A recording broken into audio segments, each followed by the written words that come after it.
Hey everyone, welcome back to the channel, Untitled Projects. Thanks for clicking as always.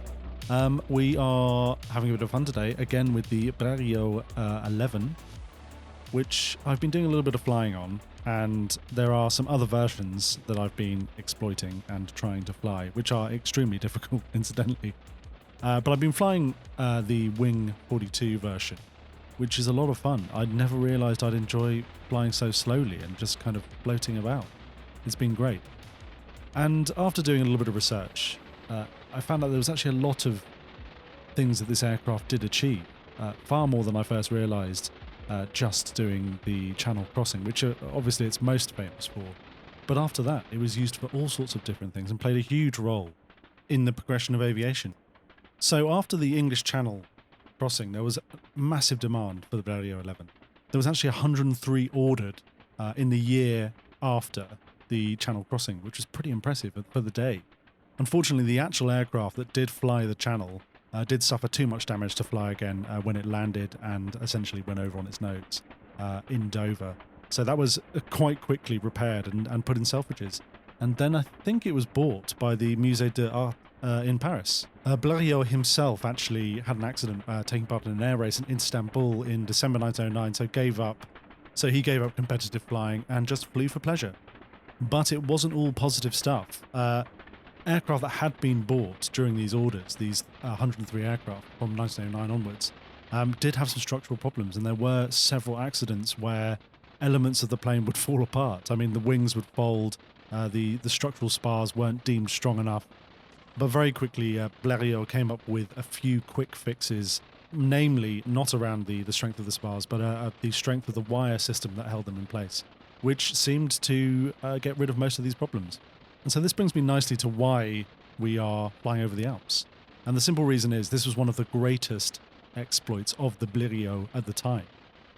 And again, it was a competition. So the Aero Club of Italy offered $20,000 for the first person to fly across the Alps. Now that was a pretty big ask, considering the Alps are really, really high, and this aircraft really wasn't designed for high altitude exploits. It wasn't really designed to fly long distances, and it certainly wasn't designed for bad weather or high winds. But despite this, lots of people did enter the race, including a young 23-year-old called Jorge Chavez, who was a Peruvian aviator. Now, Chavez had been learning about flight since he was very, very young, and he'd actually grown up in France to two Peruvian parents, and incidentally attended the School of Aviation, where he learnt his trade.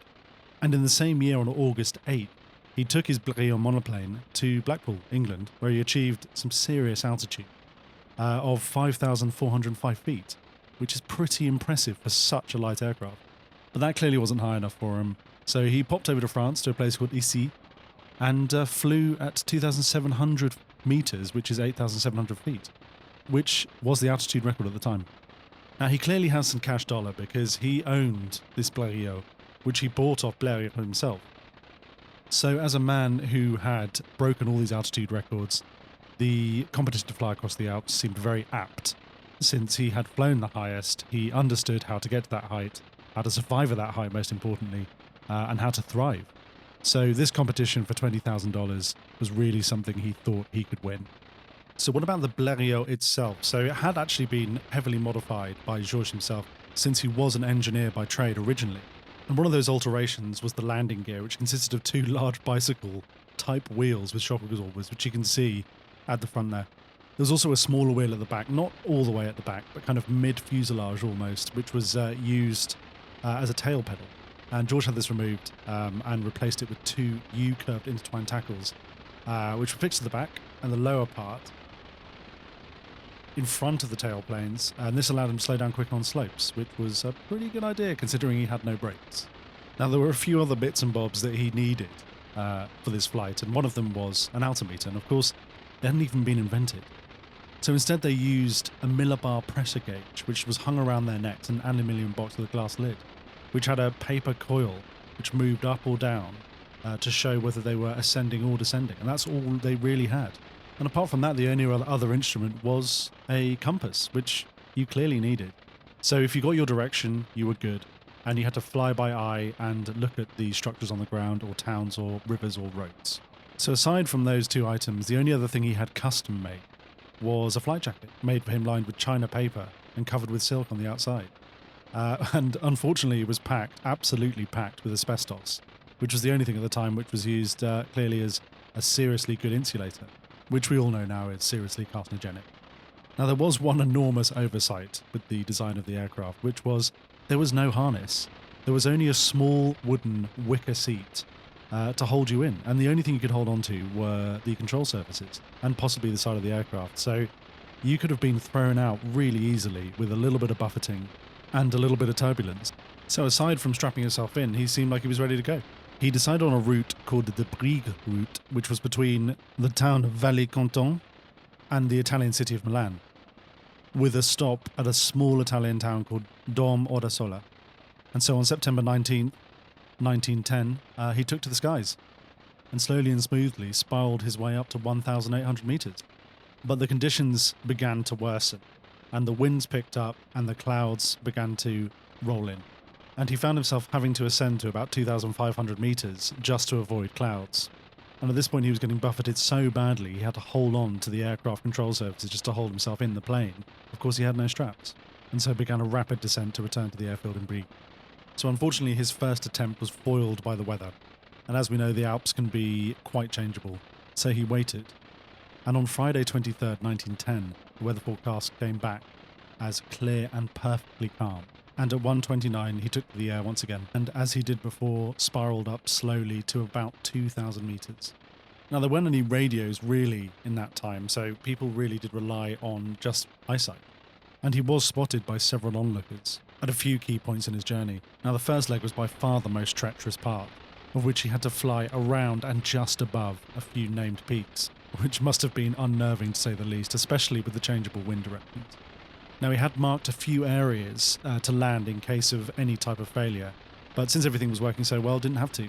And about 40 minutes later, he had his approach to a field at the Domadasola. So he cut the power and floated into his final approach, and this is where disaster struck. And unfortunately, the wing spars crumpled about 20 meters above the ground, and the aircraft spiraled nose first into the airfield, where the crowd were totally horrified. And Chavez himself was thrown from the wreckage and buried underneath one of the wings. But the young Peruvian had crossed the Alps, and he had been the first person to cross the Alps, and he did win the race. Now, even though being incredibly badly injured from this crash, he did survive for quite a period of time, about 4 days or so, and unfortunately succumbed to his wounds. But he was the very first person to cross the Alps in those types of conditions at that height, so it was an incredible feat for that time. But without people like Chavez, these types of industries don't get pushed to their limits. And at this point, aircraft innovation really did start making leaps and bounds. And of course, only 4 years away was the First World War, where we saw some serious technological advancements with biplanes and triplanes and the Fokker-Wulfs and the Sopwith Camels and the age of the Aces. And during the first few years of the war, the Blériot did stay relevant, and almost 900 were produced, and fitted with all sorts of different types of engines, from full radio wide configurations to 7-cylinder Gnome rotary engines. There were 2-seaters variations and a couple of variations with varying wingspans and fuselage length.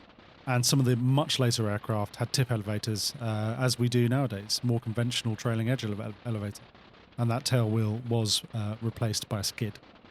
But as the First World War dragged on and other companies produced better and better aircraft that were faster, lighter, more manoeuvrable, the Blériot was seen as old school, and monoplanes were seen as dangerous and slow, and gradually became irrelevant. And Blériot and his companies found it very difficult to sell his monoplanes. And as a result, he moved to the UK, down to Brooklands, which is not far from me, incidentally, which is nice, and tried to sell to a British market, which began to fail as well. So after all of this success, he was overtaken by lots of other firms, and found himself producing small cars and motorcycles for the British market, and a few light aircraft. And that is the story of the Blériot XI Alpine Crossing.